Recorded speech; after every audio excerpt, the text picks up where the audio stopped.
Aprendizagem por reforço é o método de aprendizagem em que você bota um agente para executar uma tarefa. Então, se ele se deu bem, significa que ele pode confiar um pouco mais nas ações que o conduziram até aquela decisão. Se ele se deu mal, significa que ele deve confiar um pouco menos.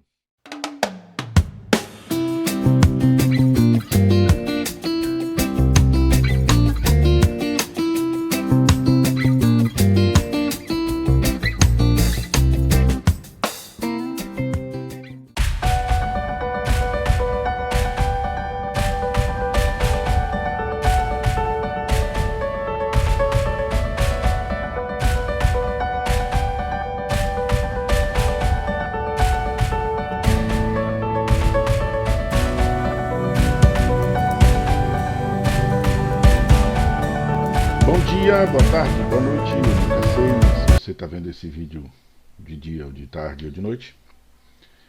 Aprendizagem por reforço é o último assunto que nós teremos nesta disciplina. Aprendizagem por reforço é o método de aprendizagem em que você bota um agente para executar uma tarefa, e aí, depois que ele termina de executar a tarefa, ele tem uma recompensa. E ele utiliza essa recompensa como input para que ele tome uma decisão mais acertada no futuro. Então, se ele se deu bem, significa que ele pode confiar um pouco mais nas ações que o conduziram até aquela decisão. Se ele se deu mal, significa que ele deve confiar um pouco menos. E aí, quando ele executa esse processo uma quantidade suficientemente boa de vezes, ele consegue traçar, descobrir caminhos para resolver problemas. É um tipo de agente diferente do agente indutivo. O agente indutivo usa exemplos para construir o seu conhecimento. Este aqui não. Este aqui ele tem uma tarefa para executar e ele vai tentar cumprir a sua tarefa de várias formas diferentes, e a cada uma dessas tentativas ele vai colhendo os resultados. Os bons ele armazena como caminhos auspiciosos que ele deve preferencialmente seguir, e os ruins como caminhos que ele deve preferencialmente evitar. Então, quando se for programar um agente de aprendizagem por reforço, você precisa definir uma recompensa positiva e uma recompensa negativa, ou pelo menos uma recompensa positiva ou uma recompensa negativa, mas idealmente as duas coisas. E ele vai perseguir esse objetivo que você acabou de traçar. Então ele vai construir a sua aprendizagem maximizando a chance de alcançar aquele objetivo que você definiu. Do ponto de vista formal, a gente vai definir algumas coisas aqui. Olha só, um espaço de estados S, qualquer espaço de estados, pode ser a solução do cubo mágico, pode ser o jogo da senha, pode ser o flip coin problem, pode ser o jogo das jarras, pode ser uma tomada de decisão conduzindo um veículo. Você tem um espaço de estados. Para cada estado, você tem um conjunto possíveis de ações. E ao final de um percurso, depois que a gente terminar de percorrer um caminho, ele vai receber uma recompensa positiva ou negativa. E a saída do algoritmo é um mapeamento de estados em ação. Então, idealmente, ele deve saber para cada estado qual a melhor ação a ser tomada. Essa é a situação ideal do algoritmo, que, claro, vai depender da amplitude do espaço de estados e da amplitude das ações. Mas a ideia geral é essa. Então você entrega ao agente um conjunto de estados, um conjunto de ações possíveis e um objetivo. Ele vai executar um processo de aprendizagem ali dentro. Depois que ele terminar, ele vai dizer assim: olha, a partir de agora eu já sei. Aí você entrega um estado para ele, ele vai dizer assim: ó, a partir desse estado é melhor fazer este caminho para encontrar a solução. A gente vai poder aplicar isso para qualquer problema que a gente construa ele como um espaço de estados. Do ponto de vista didático, nós vamos construir um pequeno labirinto, semelhante àquele que a gente usou lá no Minotauro, para resolver este problema. Mas isso é uma questão didática. A ideia geral de haver um espaço de estados, ações que fazem um estado ser transformado em outro, e um objetivo positivo, um objetivo negativo, é padrão e é o que a gente sempre faz em qualquer tipo de problema. Então a gente vai trabalhar com um labirintozinho, por uma questão didática, mas a ideia de ter um estado e ter ações possíveis e encontrar um novo estado é aplicável a qualquer daqueles problemas que a gente está vendo desde o início, desde o começo da disciplina. Para isso a gente vai fazer uma abordagem que utiliza uma função que estima o valor a partir de um certo estado de cada ação possível. Vamos estabelecer como premissas o seguinte: o agente sempre sabe em que estado ele está. Então ele conhece o seu estado. Ele tem uma percepção completa do estado, não do ambiente, mas do estado. O agente sabe quais as ações que ele pode executar a partir daquele estado. Então, por exemplo, se ele estiver no flip coin problem, ele sabe quais os pares que ele pode virar, ou quais as peças que ele pode mover num jogo de damas. Ele sabe todas as ações possíveis a partir de um estado. Ele começa cego sobre os estados. Ele não sabe nada sobre nenhum dos estados e nenhuma das ações. Ele vai descobrir à medida em que executa o seu processo de aprendizagem. Então, para isso, basicamente, você tem a utilidade de um estado, vai ser atualizada em função da recompensa que ele teve a partir daquele estado quando tomou uma decisão. Então, se ele está num certo estado, resolveu tomar uma decisão e se deu bem, isso vai reforçar a utilidade daquele estado. Aquele estado passa a ser um estado positivo. Se ele tomou uma decisão e foi ruim, então aquele estado é um estado perigoso, que aproxima ele de um resultado ruim e aquela utilidade dele deve ser diminuída. E o agente vai aprendendo a utilidade, né, o valor de cada um desses estados, à medida em que ele vai testando os caminhamentos em busca da solução e executando o processo de aprendizagem por reforço. A gente não vai fazer isso no nosso exemplo. No nosso exemplo, o nosso agente vai ser guloso, ele vai sempre tentar encontrar o caminho mais rápido, mas não é necessariamente a melhor abordagem. Muitas vezes, durante o processo de aprendizagem, o agente chega a um estado em que ele tem dois estados possíveis. Um deles ele sabe que é ligeiramente ruim, porque ele já teve uma experiência ruim no passado, e o outro ele não conhece, é desconhecido. Na nossa abordagem didática, a gente vai sempre escolher a melhor escolha, a melhor opção. Então ele vai sempre maximizar a utilidade esperada. Mas do ponto de vista prático, muitas vezes você pode dar uma chance, aleatoriamente, dele testar um caminho ruim e lá na frente tentar descobrir que esse caminho que parecia ruim tinha uma alternativa boa no final. Para facilitar isso, a gente vai usar uma variável que permite que a gente dê um desconto para os resultados bons ou ruins, de forma que num algoritmo de abordagem aleatória, a chance dos caminhos não tão bons ou não tão ruins possam ser escolhidos. Ele só despreza os que sejam muito ruins ou muito bons, porque ele já experimentou. E aí a gente vai usar um algoritmo chamado Key Learning. Key Learning é um algoritmo que faz uma iteração e ele vai mantendo um valor Q, que é a estimativa que ele tem para cada estado e cada possível ação que ele pode tomar a partir do estado. Ele vai começar com tudo isso igual a zero, ele vai começar a fazer um caminhamento aleatório lá dentro. Quando ele encontrar um resultado ruim ou bom, ele começa a atualizar em função das decisões que ele tomou. E aí ele recomeça o seu caminho aleatório e vai testando novas opções, recusando aquilo que ele já sabe que é ruim, ou não, se a gente estiver usando a abordagem aleatória, mas a princípio recusando aquilo que ele já sabe que é ruim e tentando encontrar novas alternativas. Quando encontra uma recompensa boa, traz essas informações. A gente vai construir o algoritmo, mas primeiro vamos discutir ele, o funcionamento dele, a ideia dele agora. Então, o Key-Learning funciona assim, ó. Para cada um certo estado e para cada ação possível no estado, começa tudo com zero, porque ele não sabe nada. E aí ele seleciona um estado inicial. E aí o que ele vai fazer? Ele seleciona uma ação usando algum tipo de estratégia. Na nossa abordagem que a gente vai fazer já, a gente vai sempre escolher aquela ação que maximiza o ganho esperado. Mas não é a única abordagem possível. A gente falou que a gente pode usar uma abordagem aleatória que, com uma certa chance, ele despreza o máximo ganho esperado e pode escolher uma outra ação. E aí ele seleciona essa ação e ele executa essa ação. E aí ele verifica qual a recompensa que ele obteve daquela ação. Se for um estado final, ótimo, a recompensa é máxima ou mínima se o estado for negativo. Depois disso, ele atualiza aquele estado em que ele está em função da ação que ele escolheu. Quando ele atualiza, ele acabou de incrementar o seu processo de aprendizagem, ele pode recomeçar e ir buscando novos caminhos. Pessoal, agora vamos conhecer de fato o Key-Learning. Mas antes a gente precisa falar de duas variáveis que são utilizadas como parâmetros do funcionamento do algoritmo. Uma é o que a gente chama de fator de desconto, o gama, e a outra é o coeficiente de aprendizagem, que a gente chama aqui de alfa. O fator de desconto, a gente falou um pouquinho lá atrás, ele serve para a gente regular o quanto um sucesso ou um insucesso vai refletir nos estados anteriores a ele. Para entender melhor, se o algoritmo consegue, na sua execução, chegar a um estado satisfatório, isso vai refletir nos estados anteriores que ele percorreu. Nós queremos que esse reflexo seja alto ou apenas um reflexo que tenha um certo desconto e, portanto, não seja tão alto assim.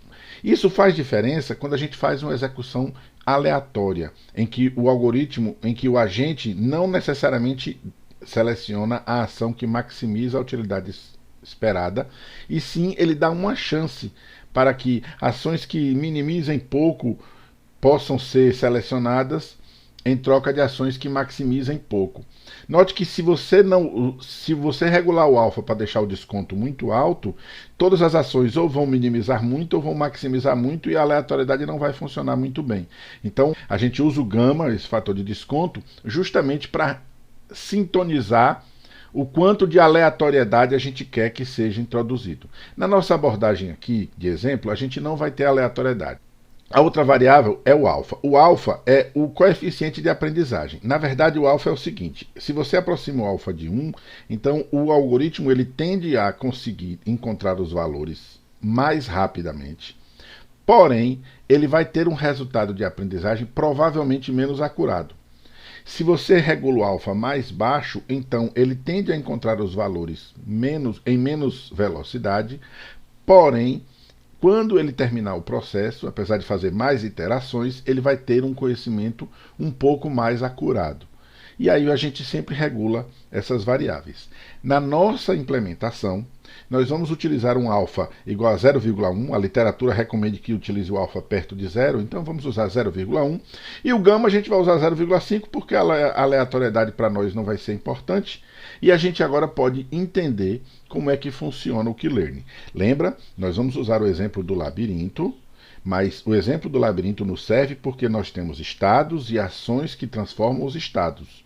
Isso que a gente vai fazer com o labirinto pode ser transferido, mutatus mutandis, para qualquer tipo de problema que você consiga construí-lo como um espaço de estados e transições entre os estados. Vamos lá?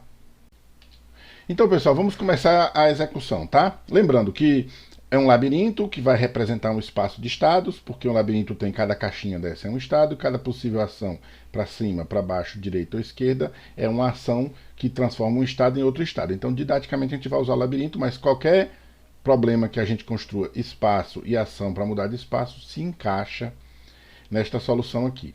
A gente vai ter dois estados finais, um estado desejável e um estado não desejável. Então, se isso aqui fosse o labirinto do Minotauro, é como se fosse encontrar o Minotauro e morrer, ou encontrar a saída do labirinto e escapar.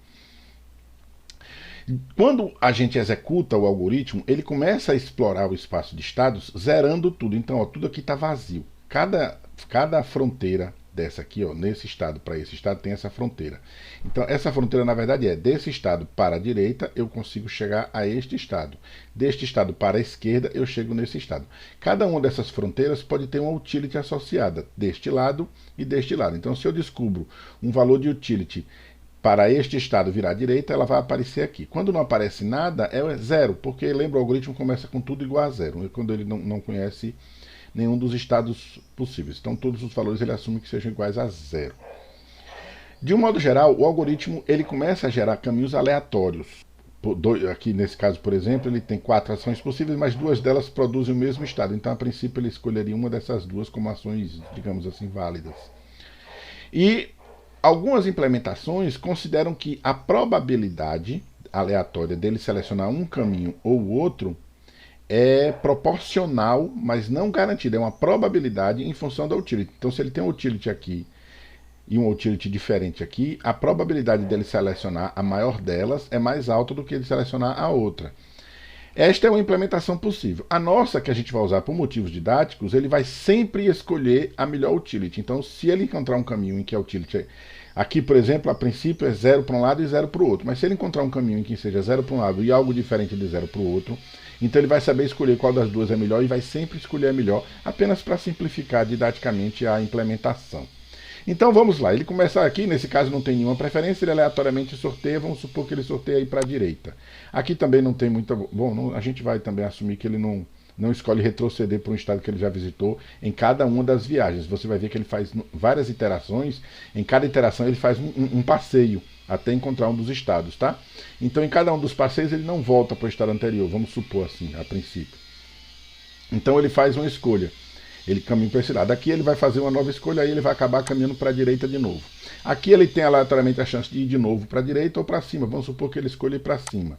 Aqui, de novo, preste atenção. A gente que está aqui de fora, a gente está vendo o -1 aqui, porque a gente é menos. Ele não. Ele não conhece ainda o que tem a utility de cada um dos estados. Agora ele está explorando. Esse aqui ele não achou nada, aqui ele não achou nada, por isso ele não atualizou nada, aqui não achou nada.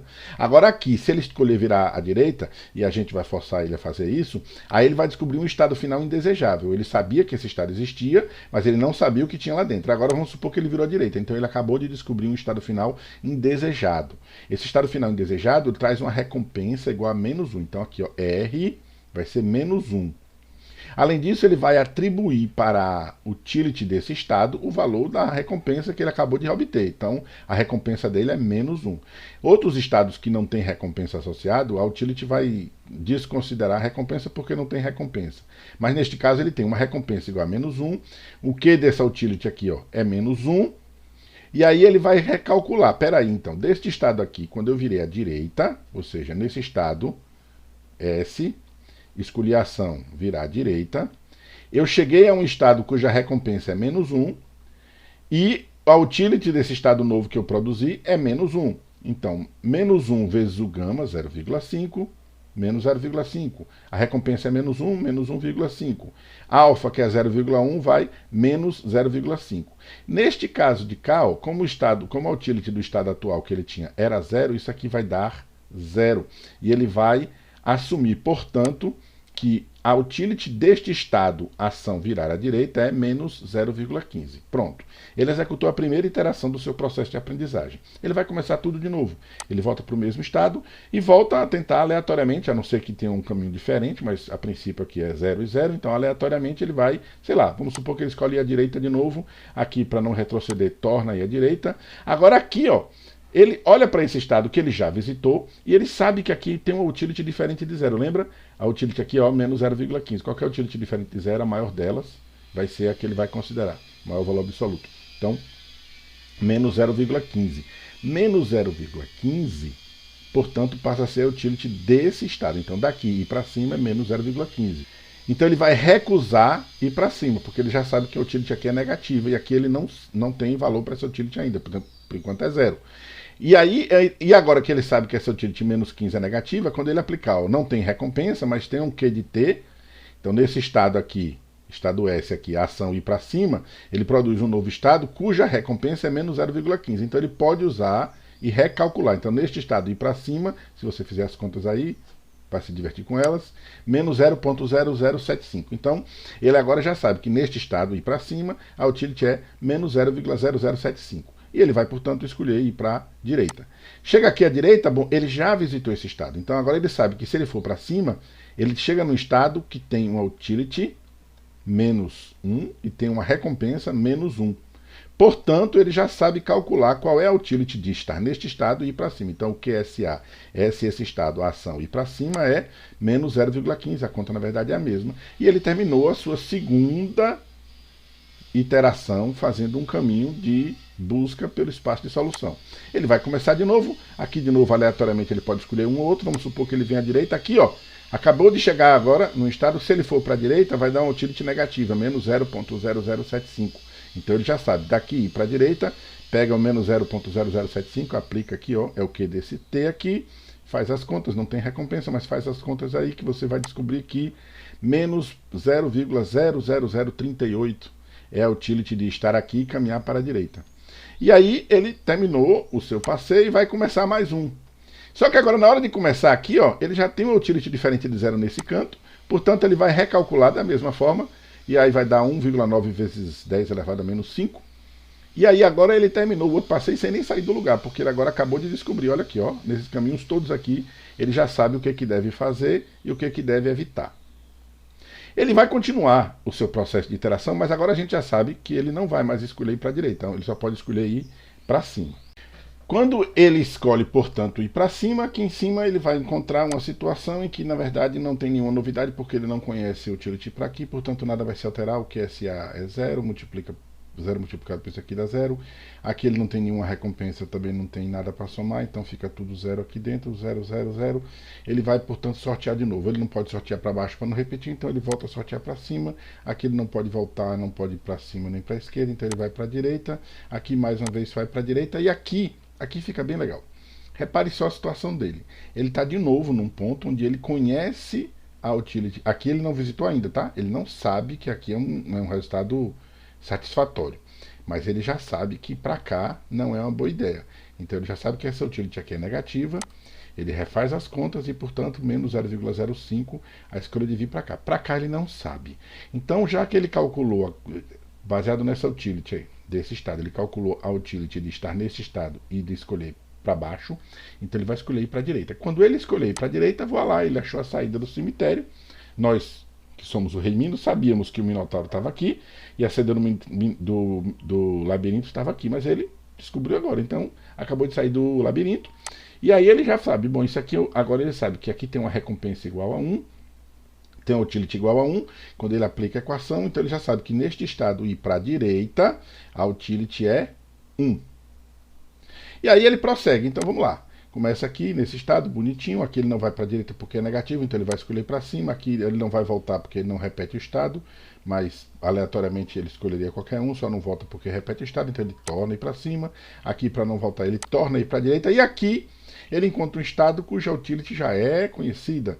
Então ele vai recalcular a partir desta utility aqui e vai encontrar, bom, lembra, é o maior valor absoluto, então ele vai considerar 0,15. Então ele vai utilizar uma utility positiva 0,075 para cá.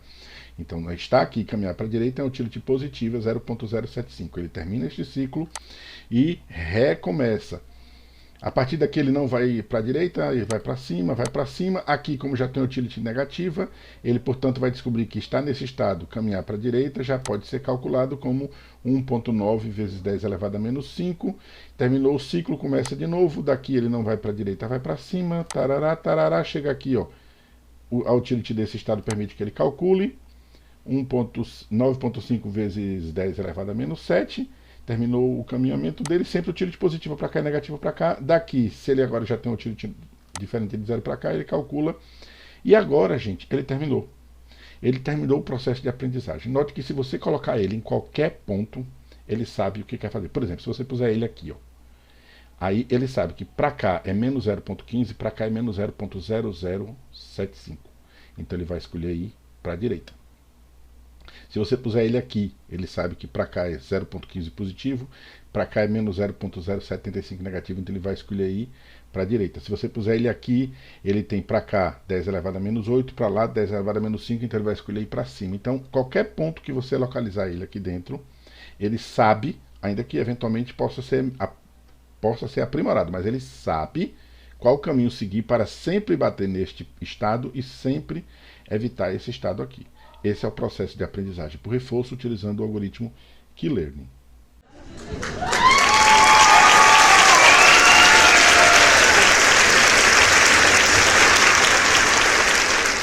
É isso, pessoal. Inteligência artificial é um campo muito vasto. Por trás de cada uma daquelas coisas que a gente vê na mirabolante história da ficção científica, nos filmes, nos livros, até em comerciais de TV, e muita coisa que a gente já está vendo na nossa própria realidade. O que existe por trás, na verdade, é o que a gente acabou de ver. Programa, algoritmo, byte, código, if, while, aquela coisa que a gente já conhece. É tudo programa.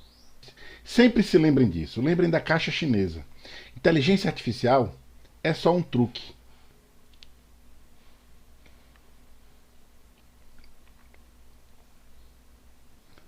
Quando a gente descobre o que está por trás, é tudo muito simples. Claro que os algoritmos são sofisticados, claro que existem muitas possibilidades em aberto, e é isto que essa disciplina traz para você. Uma disciplina de inteligência artificial num curso de graduação não pretende ser um curso completo de tudo o que se pode fazer em inteligência artificial, até porque se eu terminasse esse curso agora, daqui a 10 minutos ele já estaria desatualizado. É um curso que abre para você os horizontes. A disciplina pretende ser um sólido, um chão sólido, onde você pode pisar. Você conhece as teorias de inteligência artificial, as teorias de aprendizagem, as técnicas de resolução de problema. E agora você pode, se desejar, continuar esse caminho. Ele é longo, é árduo, mas é maravilhoso. Pessoal, muito obrigado por vocês estarem comigo durante toda essa disciplina. Eu espero que tenha valido muito a pena. Tomara que vocês encontrem muitas possibilidades no futuro de aplicar o que a gente estudou aqui. E voltem para me contar o que vocês usaram, o que vocês não usaram, o que vocês aprenderam depois. Eu estou aqui, passando o bastão. De agora em diante eu quero encontrar vocês lá na frente, vocês me dizendo o que vocês aprenderam e eu aprendendo com vocês. Muito obrigado. Fiquem bem.